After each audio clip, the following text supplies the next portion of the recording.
Guys, iPhone 15 series ചുട്ട് പഴുക്കുന്നു പൊള്ളുന്നു. ചാടിക്കേറി 15 series എടുത്ത് ഒട്ടുമിക്ക ആൾക്കാർക്കും പണി കിട്ടിയിരിക്കുകയാണ്. ഒട്ടനവധി ന്യൂസുകളും റിപ്പോർട്ടുകളും ഇപ്പോൾ തന്നെ വന്നു കഴിഞ്ഞു. ആൻഡ് എന്തുകൊണ്ടാണ് ഐഫോൺ 15 സീരീസ് ഇത്രമാത്രം ചൂടാകുന്നത്? ഗൈസ്, ഇന്നത്തെ വീഡിയോയിൽ ഇത് എന്തുകൊണ്ടാണ് ഇത്രമാത്രം ചുട്ട് പഴുത്ത് പൊള്ളുന്നത് എന്നുള്ളതിന്റെ കാരണങ്ങളാണ്. ആൻഡ് അവസാനത്തെ കാരണം ആക്ച്വലി കേട്ട് കഴിഞ്ഞാൽ നിങ്ങൾ ഞെട്ടും. ബേസിക്കലി ഐഫോൺ 15 സീരീസിൽ 4 സ്മാർട്ട് ഫോണുകളാണ് അവർ ഇറക്കിയത്. 15ഉം 15 പ്ലസും 15 പ്രോയും 15 പ്രോ മാക്സ്. ഇതിൽ 4 ഫോണുകളും ഒരേപോലെ ചുട്ടുപഴുക്കുന്നുണ്ട് എന്നുണ്ടെങ്കിലും പ്രോയും പ്രോ മാക്സുമാണ് ഏറ്റവും കൂടുതൽ ചുട്ടുപഴുക്കുന്നത്. ഫസ്റ്റ് നമുക്ക് പ്രോ സീരീസ് എന്തുകൊണ്ടാണ് ചുട്ടുപഴുക്കുന്നത് എന്നുള്ളത് നോക്കാം. ഇത്രയും നാളും ഐഫോണുകളിലെ പ്രോ സീരീസുകളിൽ കൊടുത്തിരുന്ന ഫ്രെയിം സ്റ്റെയിൻലെസ് സ്റ്റീൽ ആയിരുന്നു. നോൺ പ്രോ മോഡലുകളിൽ അലുമിനിയം ഫ്രെയിമും. ശരിയാണ്, അലുമിനിയത്തെയും സ്റ്റീലിനെയും കാട്ടും എത്രയോ കൂടുതൽ ഡ്യൂറബിൾ ആണ് ടൈറ്റാനിയം എങ്കിലും അലുമിനിയത്തിന്റെയും സ്റ്റെയിൻലെസ് സ്റ്റീലിന്റെ അത്രയും ഹീറ്റ് ഡെസിപ്പേറ്റ് ചെയ്യാനോ കണ്ടക്ട് ചെയ്യാനോ ഉള്ള ശേഷി ടൈറ്റാനിയമിന് ഇല്ല. അതുകൊണ്ട് തന്നെ ഐഫോൺ 15 പ്രോയിലും പ്രോ മാക്സ് സീരീസുകളിലും ചൂട് കളയാനുള്ള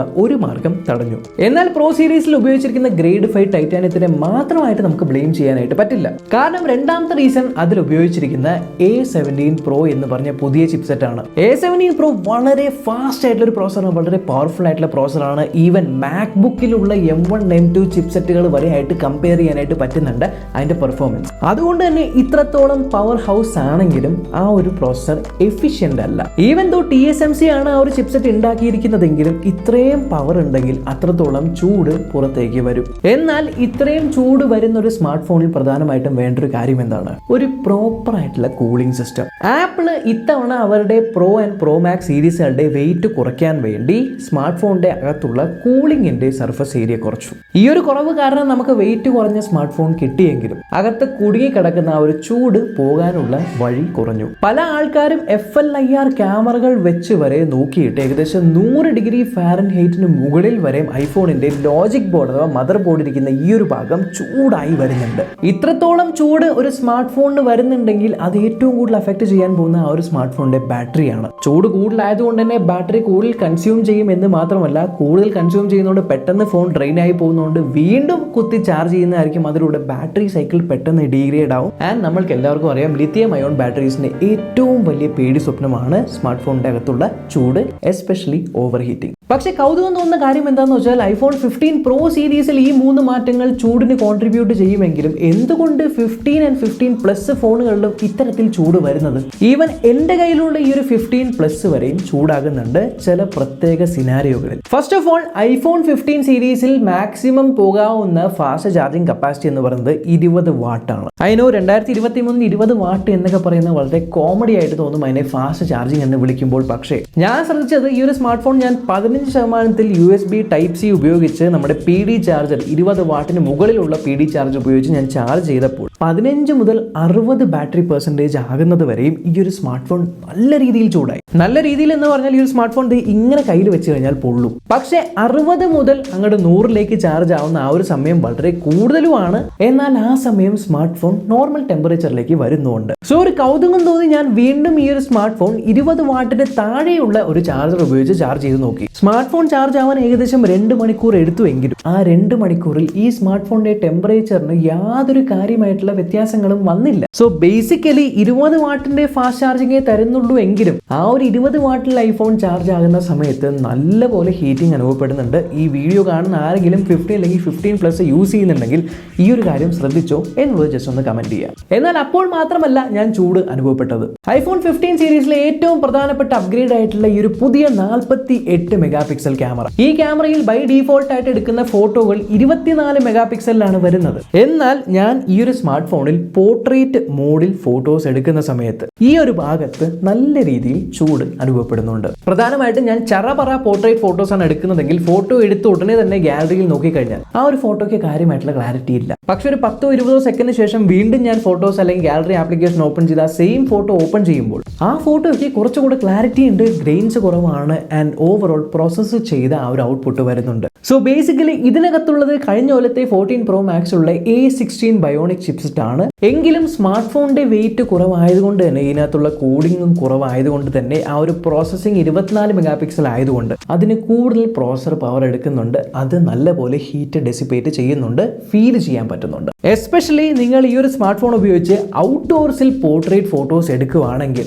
ഒരു 2 മണി 3 മണി 4 മണി സമയത്തൊക്കെ ആണെങ്കിലുണ്ടല്ലോ ഇത് ചുട്ട് പഴുത്ത് വരും, പ്രത്യേകിച്ചും ഈ ഒരു ലെഫ്റ്റ് സൈഡ് ഭാഗം. ആൻഡ് ഈ ചുട്ടുപഴുക്കാനുള്ള രണ്ടാമത്തെ കാരണമാണ് ഈ കാണുന്ന ഡിസ്പ്ലേ. 60 ഹെർട്സിന്റെ ഡിസ്പ്ലേ ആണ്, ബാറ്ററി കൺസപ്ഷൻ കുറവായിരിക്കുമെങ്കിലും ഔട്ട്ഡോർസിൽ ഫോട്ടോസ് എടുക്കുമ്പോൾ ഓട്ടോ ബ്രൈറ്റ്നസ്സിലാണെങ്കിൽ ഇതിന്റെ പീക്ക് ബ്രൈറ്റ്നസ് 2000 നിറ്റ്സ് ആണ്. 2000 നിറ്റ്സ് ആയതുകൊണ്ട് അത്രത്തോളം ബ്രൈറ്റ്നസ് ഉണ്ട് ആൻഡ് അത്രത്തോളം ഹീറ്റ് കൂടുതലായിരിക്കും ഡിസ്പ്ലേക്ക്. സോ ഡിസ്പ്ലേയിൽ നിന്നും വരുന്ന ഹീറ്റ് ആൻഡ് പ്രോസസറിൽ നിന്നും വരുന്ന ഹീറ്റ് പ്ലസ് പുറത്തുള്ള ആ ഒരു വെയിലിന്റെ ചൂട്, കൂടാതെ ഇതിനകത്ത് പ്രോപ്പർ ആയിട്ടുള്ള കൂളിംഗ് സിസ്റ്റം ഇല്ലാത്തതുകൊണ്ട് മൊത്തത്തിൽ സ്മാർട്ട് ഫോൺ അങ്ങ് ചുട്ടുപഴുക്കുകയാണ്. പക്ഷേ എന്നെ അതിലും കൂടുതൽ ഞെട്ടിച്ച കാര്യം വേറൊന്നുമല്ല, ഐഫോണിനെയോ ആപ്പിളിനെയോ മാത്രമായിട്ട് ഇതിന് കുറ്റം പറയാനായിട്ട് പറ്റില്ല.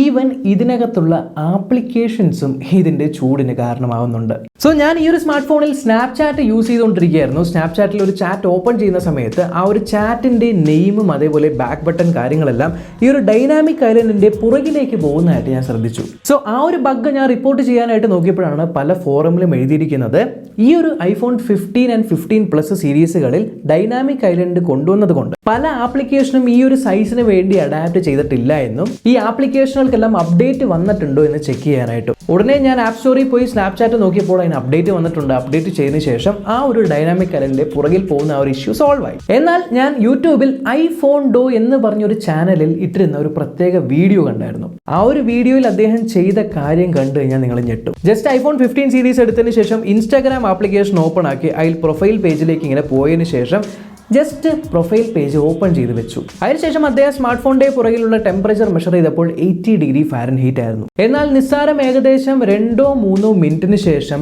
ഇതേ സ്ഥലത്ത് ടെമ്പറേച്ചർ മെഷർ ചെയ്തപ്പോൾ 100 ഡിഗ്രി ഫാരൻഹീറ്റിന് മുകളിൽ പോകുന്നുണ്ട്. അതായത് ഇതിനകത്തുള്ള ഇൻസ്റ്റാഗ്രാം ആപ്ലിക്കേഷൻ പോലും സ്മാർട്ട് ഫോണിനെ ചൂടാക്കുന്നുണ്ട്.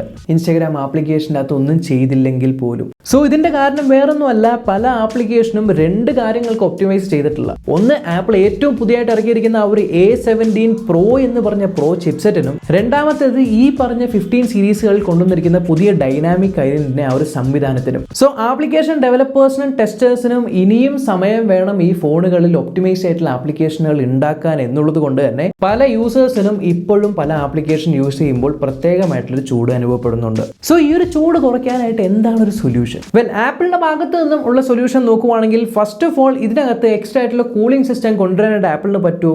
ഇനി അത് സാധിക്കില്ല. എന്നാൽ ചുറ്റുമുള്ള ആ ഒരു ടൈറ്റാനിയം ഫ്രെയിം മാറ്റി വേറെന്തെങ്കിലും സാധനം ആക്കാനായിട്ട് പറ്റുമോ? അതും ആപ്പിളിന് ഇനി സാധിക്കില്ല.